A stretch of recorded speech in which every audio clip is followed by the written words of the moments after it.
Everyone around me loves Jacksons. So I'm like, fine, I'll get the same backpack that all the kids have now and I'll be cool with the Pokemons and whatever.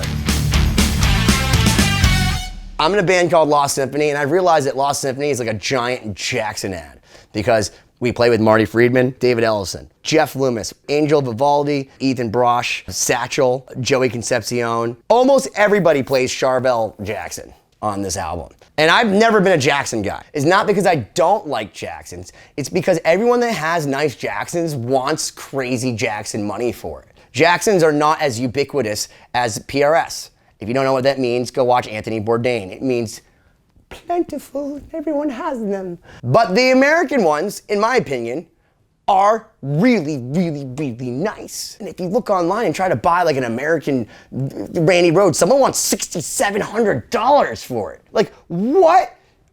Is Randy Rhoads' ashes like put into the finish of the metallic? Like, what the fuck?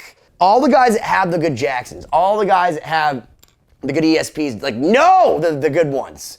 And they don't want to give them up. And they're not as readily available because they're all handmade du jour in the custom shop.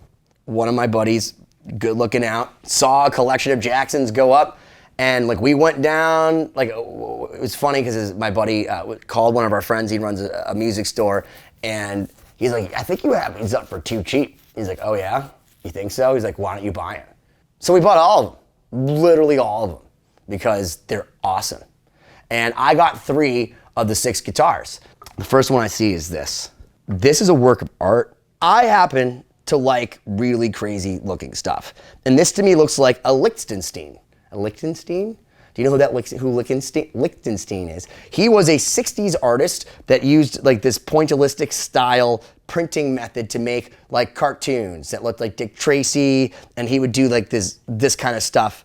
And this was just very reminiscent to me of like that 60s pop art, literally with the POW, like Batman. Jackson was a guitar company that made Bart Simpson guitars and Teenage Mutant Ninja Turtle guitars and guitars that were really spoke of the 80s. And I actually joked around, like, did Warren DeMartini die from warrant for these guitars to come to sale? Because like whatever. At first you're like, this is stupid. And then you like hold it. First off, it's heavy. A lot of the times for me, I don't like heavy. But back in the day, heavy sometimes meant like good, dense, like money went into this. And this is like a 9-pound, 13-ounce Strat. And I gotta tell you, I would normally say WTF, because it almost hurts. It's like dark matter.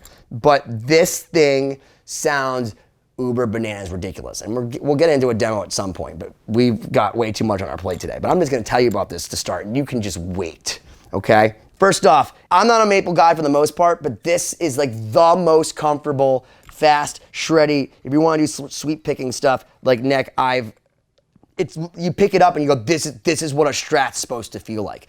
When you plug it in, it's crazy because first off, I looked at this pickup. It's a Seymour Duncan JB, but it's a JBJ. Now, for all you crazy people that want to find out if your Seymour Duncans are cool, the J at the end of JBJ, so if you have like a custom, like a CSJ or whatever, that means it was done, it was wound, not done, wound by Miss Juarez. And if you know who she is, who I didn't, she winds humbuckers for people like Eddie Van Halen. She used to put the J at the end, so it's not just a Seymour Duncan JB, it's a hand-wired JB by Miss Juarez.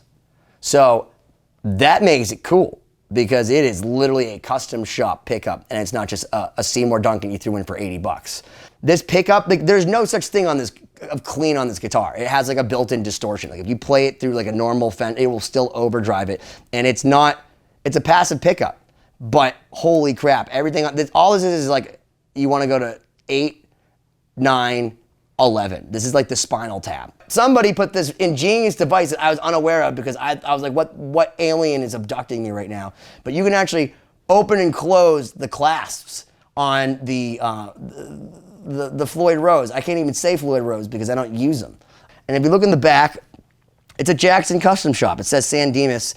It's a lie. The only ones made in San Dimas, I think, were made like 86 and earlier. This is an 87. This is made in Ontario. California. So if any like a nerd wants to look at me, yes, I know it was made in Ontario, not San Dimas. Fuck you, but San Dimas high school football still rules. Now this was the first one that grabbed me because it just called me from across the room. It's got the Harlequin, and like again, these are all custom paint jobs. So if you look at it, you can see the sponge marks or whatever the heck this guy did while he was tripping on acid to make this guitar. And the other one is a maple fretboard, and this one's a rosewood fretboard, and this has the inlays. So now I have the old school maple, and then I now have the rosewood. It's like the best of both worlds.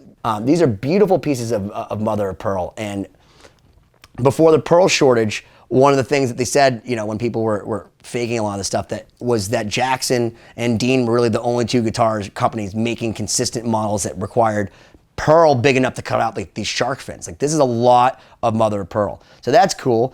It has a little bit better of a Floyd. That one had the wrong bar on it. This has the real bar, so that probably helps. But if you look at the back of this, one, you can adjust it at any time. So this guy was clearly like a, I need to be able to get at my Floyd fast kind of dude. And this is also an 87, made in Ontario, but look at this back. Somebody sponge bath this. They were like, hey, I know you don't have much long left, but I will for once, I'll do what I need to clean you, to make you happy. And if you look at this, it's like baked maple. Baked. I like baked. I don't know why the necks are like this or anything. I don't know. I don't know a lot about Jackson's. It's got a little bit of a tip cut off, whatever, you know, it's circumcised, but like, man, I gotta tell you, these EMGs in this, first off, I always like EMGs because you know what you're gonna get, but it just sounds great. And it's one volume, nice and simple for an idiot like me. 1, 2, 3, 4, 5-way selector. Humbucker, single. Pretty simple, cool.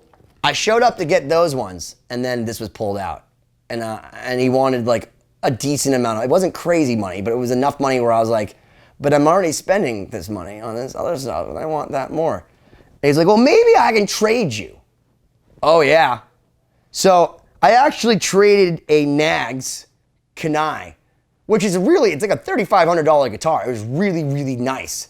But man, like, I don't know, it didn't speak to me. And no one really cared about it, I feel like. This is a guitar that I can promise you, if you send it to Marty Friedman, he'll tell you he's never seen anything like it. I know that because I sent it to Marty Friedman and he told me that he's never seen anything like it. Jeff Loomis told me, wow, he'd never seen anything like it, and then sent me a picture of his like custom Jackson as if he doesn't have the coolest custom Jacksons ever because he's Jeff Loomis. Back in the day, I know some of you guys don't know about this, but when you went and got a custom shop guitar, and just so you know, those other two are dinkies. This is a soloist because it's a neck through.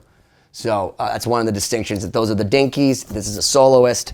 They had a little sheet where you X'd off all the things that you want done for your guitar. So this guy was just like, okay, he was X happy. He's like, do you want shark fin inlays? Yes. Do you want reverse shark fin inlays? Yes. Do you want them both on the same guitar? Yes.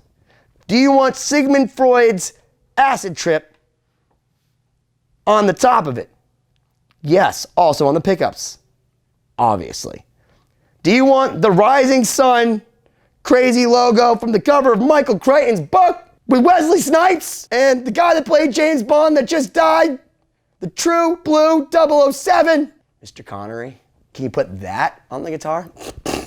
We're Jackson, dude, in Ontario, California. Bro, we could put whatever the fuck you want on this thing. I would like all kinds of weird compass-like stuff, birds, the outlines of people. Like, I want all of that. And here's what else I want. Only 3-way toggle because I don't need to know anything else. And then I need a destruction switch. I need a switch that goes, hey, there's 20 decibels of fuck you. This is engaged, which means that this guy only played in fuck you mode. So much so that he actually turned it around to keep it constantly in fuck you mode. This makes it not crazy. But here's the last thing that he checked off that may have even been a special order. Scalloped frets. Do you know what scalloped means? It means that they cut out a little piece of the fret, but it's lightly scalloped, like lightly scalloped potatoes. You know what I mean? Like not full blown scalloped. Like Yngwie Malmsteen, like you can fit your thumb under there. This is like, oh, wow. And it's not like craziness. So this is literally a soloist. Let me repeat this. A soloist with a true blue fuck you knob on it. The craziest paint job maybe in the history of Jackson. I mean, I'm sure someone can tell me that there isn't. Like, show me a crazier one. Shark fin inlays, reverse shark fin inlays, scallop board, matching headstock. This is literally the ugliest, most beautiful, strangest, horrifying proof of concept of terror that I've ever seen. Jackson, I think I love you. Why don't you fucking smash that subscribe button already?